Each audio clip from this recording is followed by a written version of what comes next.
cordial saludo, compañeros del curso de Sistemas Embebidos. Mi nombre es Andrés Mauricio Gutiérrez y a continuación voy a explicar la propuesta que hice en la etapa cero para la solución del problema planteado. Eh, Teniendo en cuenta que se deben controlar tres variables, las cuales son el llenado pues del silo, la temperatura y la humedad relativa. Para el llenado o el control de llenado del silo, teniendo en cuenta que la altura máxima del silo es de 31.5 metros, se deja el límite superior en 30 para tener pues un espacio para evitar, digamos, derrames.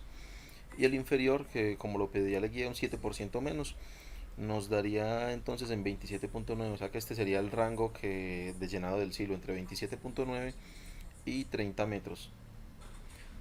Para medir estos niveles se utilizan, o lo que propongo es utilizar sensores de proximidad capacitivos ubicados a esos niveles, de modo que cuando se empiece el llenado y se llegue a estos niveles, entonces se van a ejecutar acciones o de llenado para que llegue al nivel máximo, o cuando llegue al nivel máximo, pues detener el llenado para que no se sobrepase el límite y se produzca un derrame. Eh, Para el control de la temperatura se utiliza un sistema de calefacción controlado por un PID, y con un set point de 75 grados centígrados. Para que este valor medio entre las temperaturas solicitadas, el 75 grados centígrados es como el valor medio entre las temperaturas que nos solicitaba el problema. Para elaborar el sistema de control se utilizará el método de curva de reacción de Sieger-Nichols. Bueno, este método lo que hace es que le colocamos una entrada escalonada a ese sistema de calefacción, a esa resistencia que va a calentar el silo. Y tomando las medidas de temperatura en el tiempo, entonces nos da una curva de reacción, una curva de comportamiento de la temperatura. Y a partir de esta, pues ya utilizamos por el método de Sieger-Nichols, hallamos los parámetros de control de ese PID. Como realimentación del sistema se utilizará un sensor de temperatura PT100, un termistor PT100 que a medida que va aumentando la temperatura, él va aumentando la resistencia y esa medición o ese cambio de resistencia es el que vamos a medir con el sistema embebido.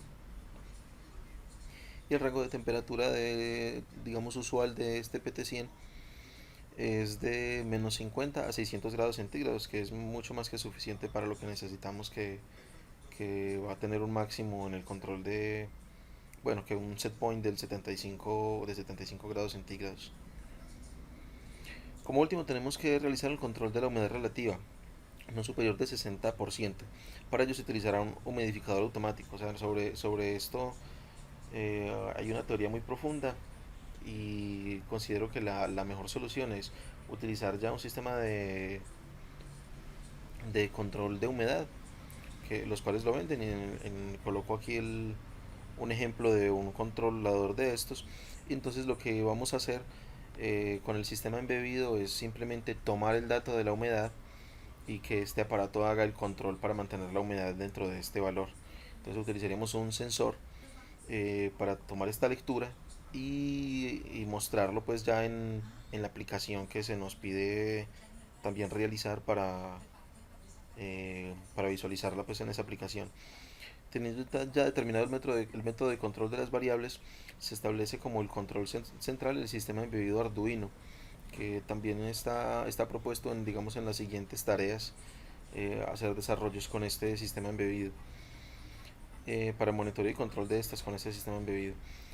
Este equipo de control debe poseer una conexión a internet para poder realizar el envío de datos a celular o tablet.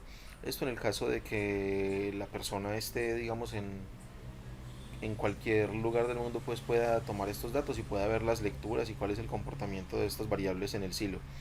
Pero si va a estar, digamos, a una distancia corta y quiere visualizarlo a través de una aplicación de celular, pues entonces no sería necesario que tuviera una conexión a internet, sino a través de un módulo Bluetooth.